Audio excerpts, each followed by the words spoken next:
Ito po ay non-selective. Ibig sabihin po, pinapatay po nito, walang pinipiling damo. Ano po, lahat po ng tamaan nito ay mamamatay. Kaya po, kung halimbawa pong ito'y gagamitin natin sa atin pong mga gulayan, halimbawa po ay nakatanim na ang gulay, ay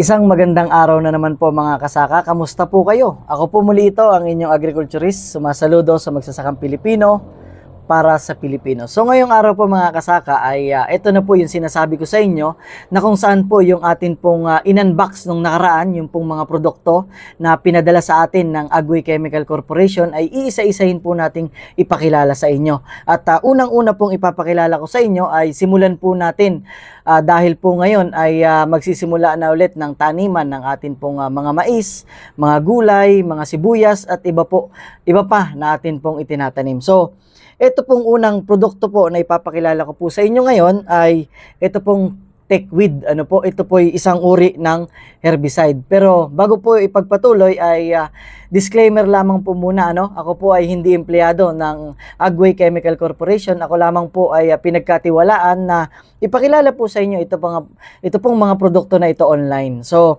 ito pong Techweed ay isa pong herbicide. Ano po? Ito po yung kanilang glyphosate. Malamang po ay alam nyo na po ito.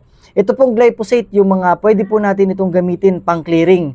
For example po, tayo po ay magsisimula na ulit magtanim ng atin pong mga gulayan, ng atin pong mga sibuyas, ng atin pong ibang crops na sinasaka, ay pwede po natin itong i-spray.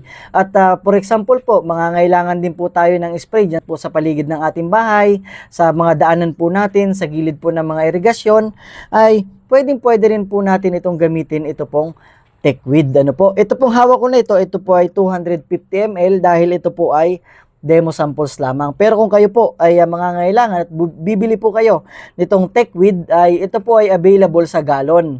At maganda po dyan, kung hindi po ganun karami ang inyong kailangan, ito naman po ay available din sa litro. At syempre, itatanong nyo po sa akin, sir, saan naman po yan mabibili? Gaya po ng sinabi ko doon po sa unang video, ito po ay pwede nating mabili sa inyo pong mga suking agricultural supply. Ipagtanong nyo lamang po, sabihin nyo po ay Techweed herbicide, yung produkto po ng Agway. At kung wala man po sa pinakamalapit o doon sa suki ninyong tindahan, ay pwede po kayong bumisita online. Pwede po kayong mag-check sa TikTok, pwede po sa Shopee, or kaya sa Lazada. Ano po, available po ito. I-search nyo lamang po yung kanyang pangalan, Techweed. Ano po, sa mga kasaka po natin na nagtatanim po ng mais, lalo tigit po yung hybrid corn. Ano po, napakaraming damo po at mga pesting damo ang atin pong kaharap dyan at kaagaw ng mga nutrients. Kaya naman po, ito pong Techweed ay pwede po natin gamitin dyan dahil po ang atin pong mais ay glyphosate tolerant. Ano po? So, kung kayo po ay nakagamit nitong Techweed at naging epektibo, ay i-share nyo po sa atin pong comment section para mabasa rin po ng atin pong mga kasaka na nanonood. At kung tatanungin po natin mga kasaka kung gaano po ba karami ang dosage nito, for example po, ang ginagamit po natin ay 16 liters na knapsack sprayer. Ano po? So sa isang 16 liters na knapsack sprayer po ay mangangailangan lang po tayo, ang gamitin na po nating takalan ay yung pong lata ng sardinas. Ano?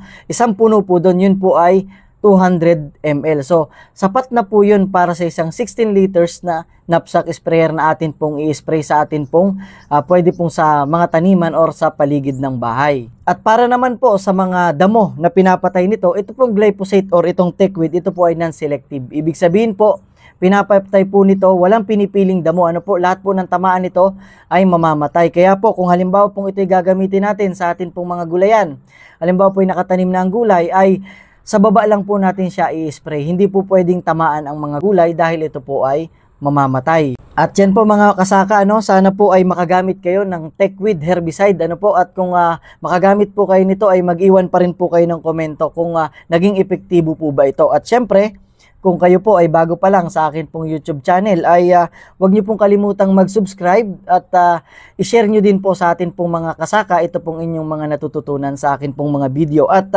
abangan po ninyo, makikita niyo po dito, meron pa tayong mga ibang produkto. Ito pong Prostar ay isang uri din po ng herbicide. Ito pong Fluacipop ay isang uri din po yan ng herbicide. Ito pong Prostar, maganda po dito, ito po ay pwede sa palayan. At pwede po ito sa sibuyas na puti at pula. Kaya abangan nyo po sa susunod na video po ay gagawan po natin ito ng video. Ganon din po itong Pluhasi Pop. Ito po ay para naman sa sibuyas. So, paano po? Salamat po ulit sa panonood. Hanggang sa muli.